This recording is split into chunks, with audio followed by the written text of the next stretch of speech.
네, 안녕하십니까. 홍성진입니다. 주택법제론 1주차 수업을 시작하도록 하겠습니다. 오늘은 첫 수업이니만큼 오리엔테이션 성격의 수업으로 진행하도록 하겠습니다. 그래서 주택법 총론, 주택정책, 차시별 강의계획, 레포트 제출에 대해서 말씀을 드리도록 하겠습니다. 주택법 총론입니다. 주택법 총론은 주택법제 연역과 주택법제 체계에 대해서 말씀을 드릴까 하는데요. 주택법제는 1972년도에 제정된 주택건설 촉진법에서 시작을 하게 됩니다.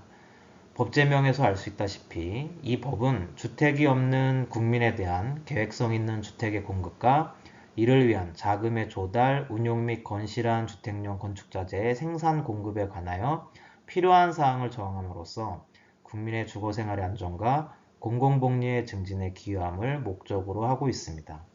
1970년대 주택보급률이 약 57%에 불과하였기 때문에 1972년도 제정된 주택건설촉진법은 그동안 열악했던 주택난을 해소하는 데 크게 기여를 하였습니다. 그래서 오늘날 주택보급률은 약 104.2%로 과거 1970년대에 비해서 약 2배 가까이 증가한 것을 알 수가 있습니다. 다만 서울의 경우에는 아직도 주택보급률이 95.9%로 부족한 상황이다라는 것을 알 수가 있습니다.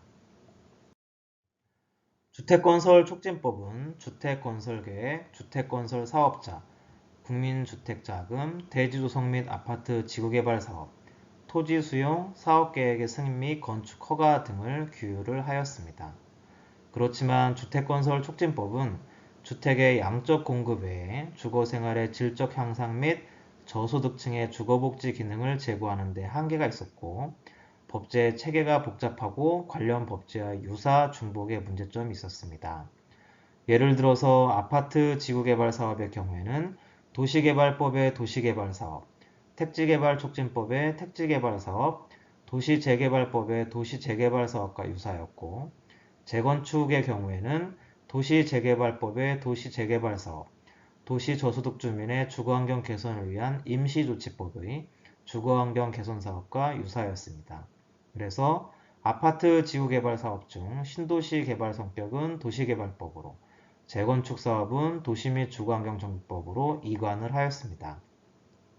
참고로 2002년도 12월 30일에 제정된 도시 및 주거환경정비법은 과거의 주택건설촉진법의 재건축사업과 도시재개발법의 도시재개발사업, 도시저소득 주민의 주거환경 개선을 위한 임시조치법을 통합하여서 만든 법률입니다. 주택건설촉진법은 주택법으로 개정이 되었습니다.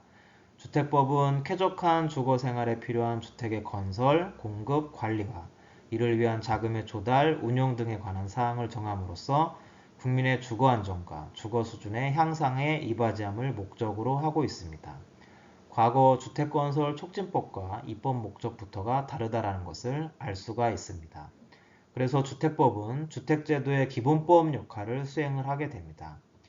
이 주택법은 주택 종합계획, 주택의 건설, 주택의 공급, 주택의 관리, 주택 자금, 주택의 거래, 협회 등을 규율 하였는데 그래서 하나의 법률에 포괄적이고 선언적인 사항부터 세부적이고 기술적인 사항에 이르기까지 너무 많은 내용을 규정함에 따라 국민들과 시장에서 요구하는 내용을 적시에 반영하지 못한다라는 비판이 자주 제기가 되었습니다. 그래서 주택법에 있는 내용을 분리하는 분법이 추진이 되었습니다. 주거비 보조에 대해서는 주거급여법, 주택자금에 대해서는 주택도시기금법, 주거복지에 대해서는 주거기본법, 임대주택에 대해서는 민간임대주택에 관한 특별법, 공공주택 특별법으로 이원화해서 추진을 하고 있고요. 공동주택의 관리에 대해서는 공동주택관리법을 제정을 해서 2016년도부터 시행을 하고 있습니다. 현행 주택법은 총칙, 주택의 건설, 주택의 공급, 리모델링, 보칙, 벌칙으로 구성이 되어 있습니다. 주택법제의 체계에 대해서 말씀을 드리겠습니다. 일반적인 체계를 살펴볼 때는 헌법이 최상위에 있고 국토기본법, 국토의계획 및 이용에 관한 법률, 주택법으로 구성이 되어 있습니다. 이 주택법은 택지개발에 관련된 내용으로는 주택법이 당연히 있고 유사하게 국토의계획 및 이용에 관한 법률, 택지개발 촉진법, 도시개발법에 관련된 내용들이 있습니다. 주택의 건설에 관해서도 당연히 주택법과 도시 및 주거환경 정비법, 그리고 국토의계획 및 이용에 관한 법률 등이 있고요. 주택의 공급에 대해서는 주택법과 민간임대주택에 관한 특별법, 공공주택 특별법이 있습니다. 주택의 관리에 대해서는 공동주택관리법과 집합건물의 소유 및 관리에 관한 법률로 이원화가 되어 있습니다. 이 부분은 오타인데요. 지원이 아니고 세제 내지는 조세입니다. 그래서 조세특례제한법, 종합부동산세법 등이 있습니다. 주거복지에 대해서는 주거급여법, 주택도시기금법, 주거기본법으로 살펴볼 수가 있을 것입니다. 주택법제 체계에 대해서 특별적인 체계를 한번 살펴볼까 합니다. 바로 도시 및 주거환경정비법의 파생관계를 중심으로 살펴볼 필요가 있을 것인데요. 오늘날 정부의 핵심 정책으로 도시재생 사업을 추진을 하고 있습니다. 이에 비해서 정비사업은 좀 상당히 정체되어 있다라고 평가를 할 수가 있는데, 그래서 도시재생 활성화 및 지원에 관한 특별법과 도시 및 주거환경정비법, 즉 정비사업과 도시재생사업 간의 상충 또는 보완관계 여부를 살펴볼 필요가 있을 것입니다.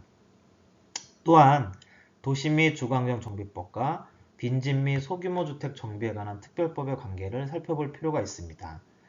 이 정비사업의 유형 및 도시재생의 핵심 연계사업이라고 할 수 있는 소규모 주택 정비사업의 관계를 살펴볼 필요가 있는데요. 도시 및 주거환경정비법은 과거에 주거환경 개선사업, 주택재개발사업, 주택재건축사업, 도시환경정비사업, 주거환경관리사업, 가로주택 정비사업으로 구분이 되었지만 너무 복잡하였기 때문에 2017년도에 이 복잡한 정비사업 유형을 통합을 하고자 주거환경 개선사업과 주거환경관리사업을 통합을 해서 주거환경 개선사업으로, 주택재개발사업과 도시환경정비사업을 통합을 해서 재개발사업, 그리고 재건축사업으로 구분을 하면서 가로주택 정비사업은 빈집 및 소규모 주택 정비에 관한 특례법으로 이관을 하였습니다. 그래서 오늘날 이 빈집 및 소규모 주택 정비에 관한 특례법에서는 자율주택 정비사업, 가로주택 정비사업, 소규모 재건축 사업으로 구성이 되어 있습니다. 그래서 전반적으로 도시재생에 대해서 한번 살펴볼 필요가 있겠다라는 것을 말씀을 드립니다. 두 번째로는 주택정책에 대해서 말씀을 드리도록 하겠습니다. 노무현 정부 시절부터 오늘날 문재인 정부에 이르기까지 주택정책에 대해서 개괄적으로 살펴보도록 하겠습니다. 노무현 정부의 주택정책에 말씀을 드리면, 노무현 정부는 외환위기 극복 이후에 급락했던 부동산 가격의 이자율 하락과 부동산 금융시장의 확대로 급반등을 해서 오히려 그 급등세로 인해서 버블의 우려가 확산이 되었습니다. 그래서 부동산 시장의 안정을 도모하고자 보유세 및 양도세 강화 등을 골자로 2003년도 주택시장 안정 종합대책, 2005년도 831 부동산 종합정책, 2006년도에 부동산 시장 안정화 방안 등 여러 차례에 걸친 부동산 대책을 발표를 하였습니다. 2003년도 구체적으로 살펴보면 2003년도에는 투기과열 지구 및 투기지역의 확대 지정, 주택담보대출 비율 인하, 주택거래 신고제를 도입을 하였습니다. 이러한 2003년도의 주택정책의 그 기조에는 토지공 개념을 확대 도입하는 내용들이 있습니다.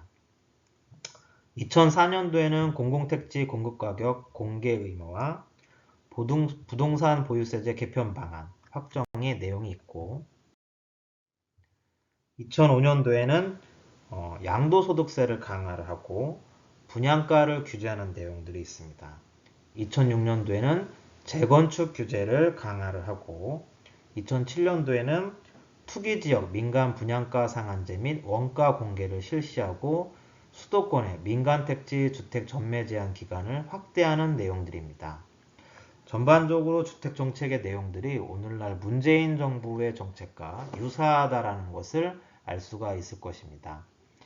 노무현 정부의 주택정책은 토지와 주택을 포함한 토지 공개념의 철학을 통해서 부동산 소유, 이용의 효율성 및 공공성과 함께 부동산 시장의 안정화를 목적으로 하여서 초기의 행정규제에서 금융, 조세정책으로 광범위하게 확대가 되었습니다.